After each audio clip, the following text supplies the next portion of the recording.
कांग्रेस के लोग हमेशा झूठ और लूट की बात कहते हैं। जब 4 जून को रिजल्ट आएगा तो मोदी जी 400 पार जाएंगे।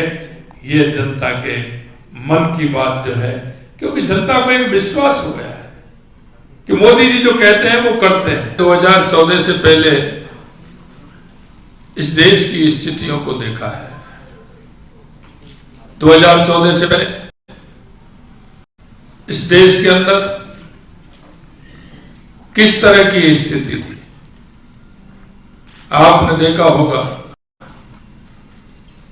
कि 2014 से पहले देश में भ्रष्टाचार की नई नई इबादतें लिखी जा रही थी। एक घोटाला आता था, दूसरा घोटाला उससे बड़ा आता था, तीसरा घोटाला उससे बड़ा आता था, चौथा घोटाला उससे भी बड़ा आता था। लगातार घोटालों का अंबार लग रहा था। पृथ्वी पर भी घोटाले, पाताल में भी घोटाले और आसमान में भी घोटाले।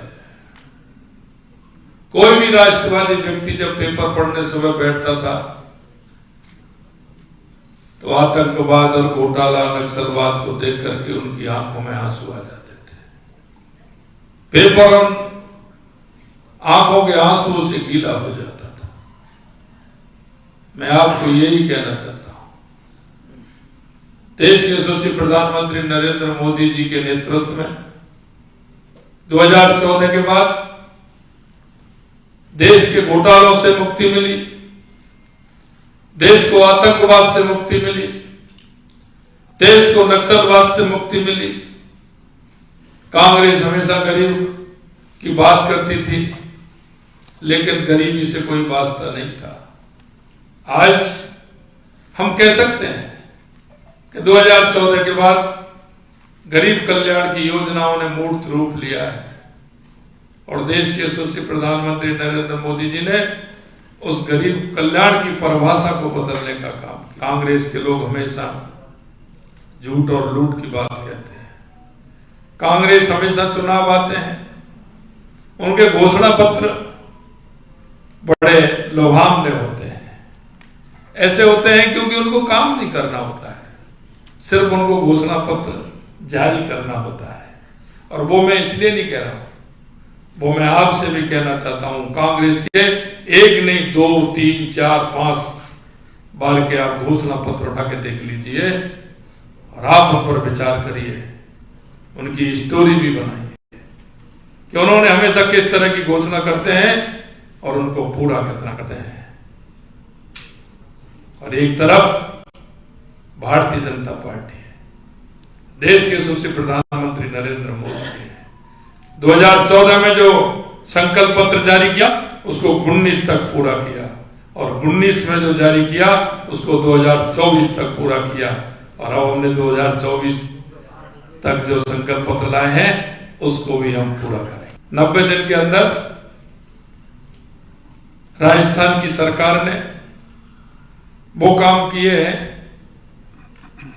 जो कांग्रेस 50 साल और 60 साल में नहीं कर पाई।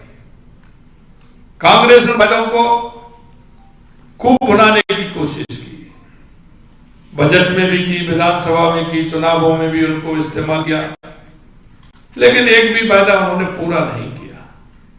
क्योंकि आप सभी जानते हैं, कुछ मेरे मित्र पत्रकार राजस्थान से ताल्लुक रखते हैं, वो तो और भी अच्छी तरह से जानते हैं कि राजस्थान पानी के लिए बहुत बड़ी दिक्कत होती है। राजस्थान के अंदर हमने 3 महीने के अंदर हमारी जो पूर्वी राजस्थान की 21 जिलों की जो हमारी योजना ERCP की थी, देश के यशस्वी प्रधानमंत्री नरेंद्र मोदी जी ने उसका भी समझौता कराने का काम किया है। मैं ये कह सकता हूं कि देश हो या प्रदेश हो, देश के यशस्वी प्रधानमंत्री नरेंद्र मोदी जी के नेतृत्व में हमारा देश आगे बढ़ रहा है, हर प्रदेश आगे बढ़ रहा है। कांग्रेस हमेशा स्वार्थ की राजनीति करती है, परिवारवाद की राजनीति करती है, अफवाहों की राजनीति करती है। आज आपने देखा है कि किस तरह से कहां तक कांग्रेस पहुंच गई। भ्रष्टाचार तो करती है, लेकिन जातिवाद, क्षेत्रवाद, प्रांतवाद और अब सब तो वो रंगभेद की नीति पर भी आ गई। लोगों की पहचान कहां किस तरह से कर रहे हैं, कहां तक पहुंच गई, ये क्या है। जिस तरह का उत्साह और वातावरण महाराष्ट्र के अंदर देख रहा हूं, निश्चित रूप से भारतीय जनता पार्टी और एनडीए बहुत बड़े बहुमत के साथ महाराष्ट्र में भी जीतेगा। और जब 4 जून को रिजल्ट आएगा तो मोदी जी 400 पार जाएंगे। ये जनता के मन की बात जो है, क्योंकि जनता को एक विश्वास हो गया है कि मोदी जी जो कहते हैं वो करते हैं। जनता में विश्वास है